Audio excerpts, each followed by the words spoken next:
vyrobený v roku 1962, ale jeho zaujímavosť je tá, že skutočný automobil bol vyrobený v roku 1908. Čiže až následne na to niekoľko desaťročí sa vyrobila táto hračka.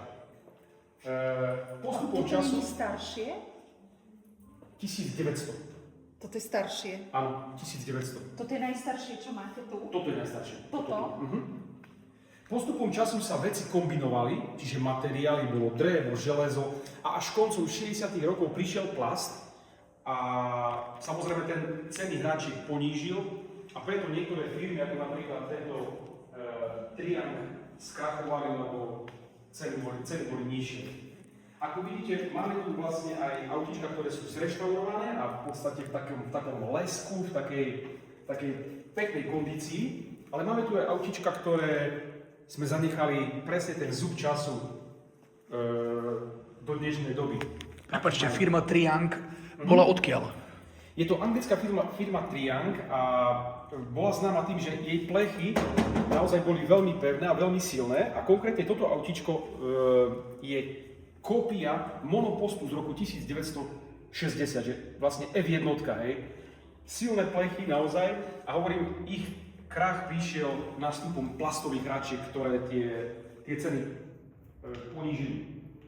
Veľmi zaujímavá značka je značka Giordani. Giordani vznikla v roku 1875 ako umelecký spracovateľ železa a až neskôr prišli na to, že vlastne budú robiť hračky a začali robiť takéto krásne šliapadlá. Francúzska firma Eureka, máte naozaj, tu vidíte ten zub času, autíčko zreštaurované a autíčko v pôvodnom stave z roku 1927. Tieto auta mali veľmi zaujímavý pohon, dokázali ísť na tomto zotrvačníkovom pohone rýchlosťou až 40 km za hodinu. Čiže neviem si niekedy predstaviť, že 4-5 ročné dieťa ide 40 km za hodinu.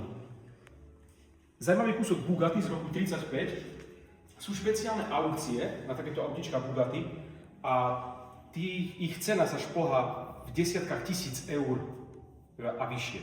Ešte pre zaujímavosť, aká bola cena v danej dobe pre dieťa, keď to chcel otec alebo matka kúpiť, tak cena takéhoto autíčka bola priemerný mesačný plat v danej dobe. Príklad v roku 1935. To, ako som hovoril, že výrobcovia automobilov už aj vtedy fungoval marketing, boli presvedčení, že keď vyrobia hračku a to dieťa 5-ročné si do nej sadne a možno za 13-14 rokov, keď si urobí svoj vodický preukaz, tak mu to v hlave refrešne a kúpi si značku už skutočného automobilu. Bugatti, takisto Ferbedo a taliansky GEC. Ale veľkou zaujímavosťou je tento tandemový švédsky krásny kúsok z roku 1930. Sa môžete pozrieť bližšie, tak vlastne vidíte, že toto autíčko má prehadzovačku. Čiže mladý muž, keď viezol slečnu, tak si mohol zrýchliť, vlastne prehodiť a ísť naozaj veľkou rýchlosťou na tomto autíčku.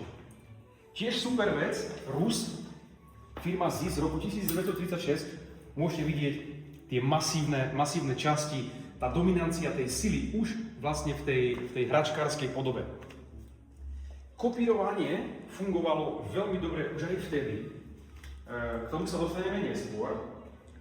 A keď sa postupne presunieme do tejto časti expozície, tak tu vlastne máme po štátoch veci. Alfa Romeo, Ferrari, Dino.